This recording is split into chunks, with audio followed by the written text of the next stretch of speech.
Let's talk about the 6 best exercises for weight loss. I've been a weight loss coach for over 10 years. I myself have gone through a transformation of my own. Years ago, I was like 50 pounds overweight. So I know what it takes to lose weight. And I know that one of the first things people ask is, well, what can I do in the gym to lose weight? Before we get into these exercises, it's always important to remember that weight loss does not only come from specific exercises that you do. Okay, weight loss, of course, comes from a variety of things. Eating in a high protein caloric deficit, pairing that with regular movement, and just leading a life that's not sedentary, eating clean, nutrient-dense foods. There's a lot of things that go into the equation, and of course, workouts is one piece. So today I'm going to talk about the 6 exercises that I think are the most useful. And it's not because these exercises are going to magically burn fat in certain places of your body. It's because these exercises give you the most bang for your buck. We're going to talk about these compound exercises, which means exercises that elicit multiple muscle groups. So you're working as many muscle groups as you can at once. So number one of the first things that you want to do,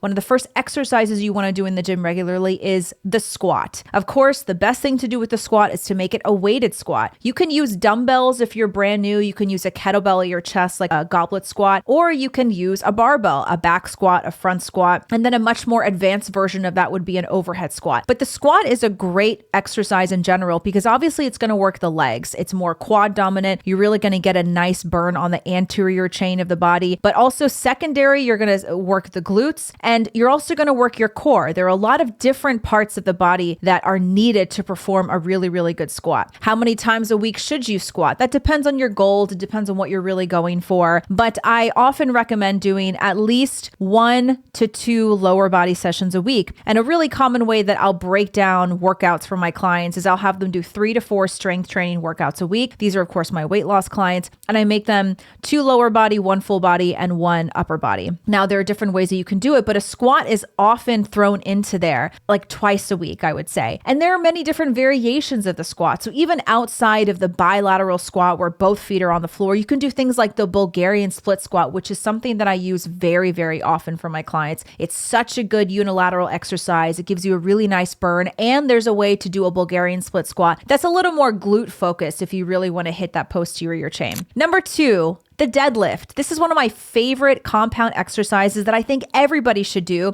A lot of women tend to be a little bit scared of the deadlift because it feels weird. They don't want to get bulky. That's a common myth that is going to happen to you if you lift heavy weights. The deadlift is great because, again, it elicits many different muscle groups. It's really, really great for your core. That's not something that you really think about when you see the deadlift. Of course, it's going to be good for the posterior chain. It's great for your hamstrings. It's good for your glutes. It's good to strengthen the lower back, but it's also a really good exercise for your core. The most common way to do a deadlift is with a barbell, but you don't necessarily have to go super heavy when it comes to a deadlift. You can start with just dumbbells. I actually have plenty of clients right now who are kind of brand new to strength training. They've never done it before, and they're starting with just 2 dumbbells for a deadlift, and that's perfectly fine. Number 3, a pull-up. A pull-up is, again, one of my favorite exercises, probably my favorite upper body exercise. It's not immediately accessible to everybody because it takes quite a bit of strength. And of course, especially when it comes to women, we have less upper body strength than men do. So there's a lower percentage of women who can do a pull-up. However, there are so many regressions and different variations of the pull-up that you can do, even if you're not doing a full pull-up on the bar yet. So if you're brand new to the gym and you're not sure where to start, you can try the assisted pull-up machine, where you essentially kneel onto a platform. You can add weight to it, and it allows you to have weight up and down so that you don't have to pull your entire body weight up just using your hands. Now, if there's not an assisted pull-up machine at your gym, you can even start with something like a lat pull down, where you're seated and you're pulling the bar down. That really works the back muscles. Now, when you're doing a pull-up, it once again elicits multiple muscle groups, focuses primarily on the back, but you're also hitting the biceps. And when you're doing the full pull-up unassisted, you're really working the core. Still to this day, if I do a full pull-up session, I will often feel sore in my abs before anywhere else. So it's a really great way to work on grip strength and your core strength, which are 2 things that you don't normally think of when it comes to pull-ups,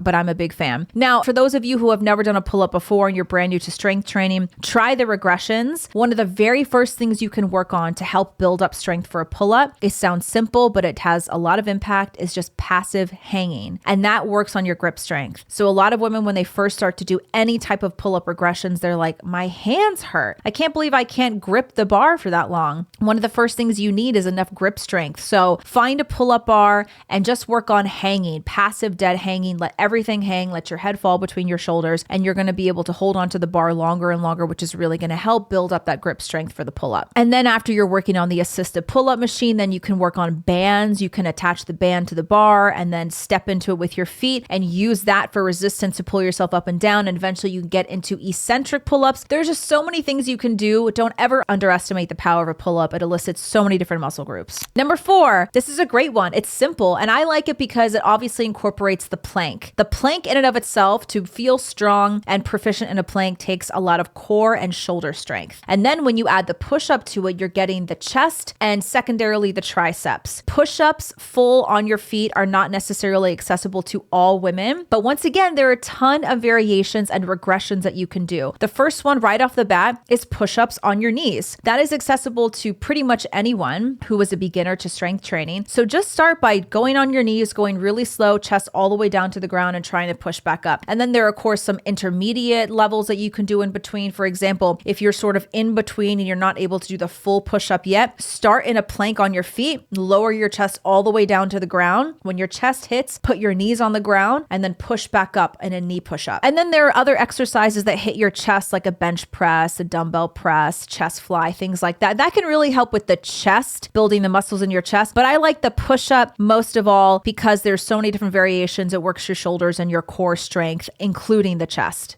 Number 5 is kind of a wild card. I like the thruster. I think the thruster is a really nice compound exercise that fits into all sorts of different weight training programs, weight loss programs. A thruster is really simple. You have 2 weights at your shoulder, whether it's 2 dumbbells, 2 kettlebells, or a barbell. You squat, and as you come up, you press overhead. So it combines a lower body exercise with an upper body exercise. I incorporate thrusters into my clients' protocol and their workout programs all the time because it's such a great burner. In addition to the shoulders and the legs, you're obviously going to get some core work there. So don't be afraid of a thruster, and there are so many different ways to scale it back so it's not as difficult. If you're not comfortable with the barbell yet, just grab 2 dumbbells. I have clients who are in my weight loss program who are just total beginners to weight training, and that's okay. They're starting with 5-pound dumbbells, 1 on each hand. And if that's all you can start from, start there. Just start where you can and keep building and building from there. And then the last one is sprints/interval training. I think sprints are a great HIIT interval workout that is really, really going to help with your heart health, your cardiovascular health, and it's really going to help kind of speed the weight loss process along. Now, I save this for last because I think with any weight loss protocol and in terms of working out, it should start primarily with strength training. You really want to make sure the heart of what you're doing is solid programming with strength training because you want to build a lean muscle in order to change body composition, which is lean mass versus fat mass. It's going to help boost your metabolism. It's going to help you eat more food at a resting rate so you can burn more calories at a resting rate. And changing that body composition is what gives you that lean cut look. It's not necessarily all about what's on the scale. It really comes down to the body composition, lean mass versus fat mass.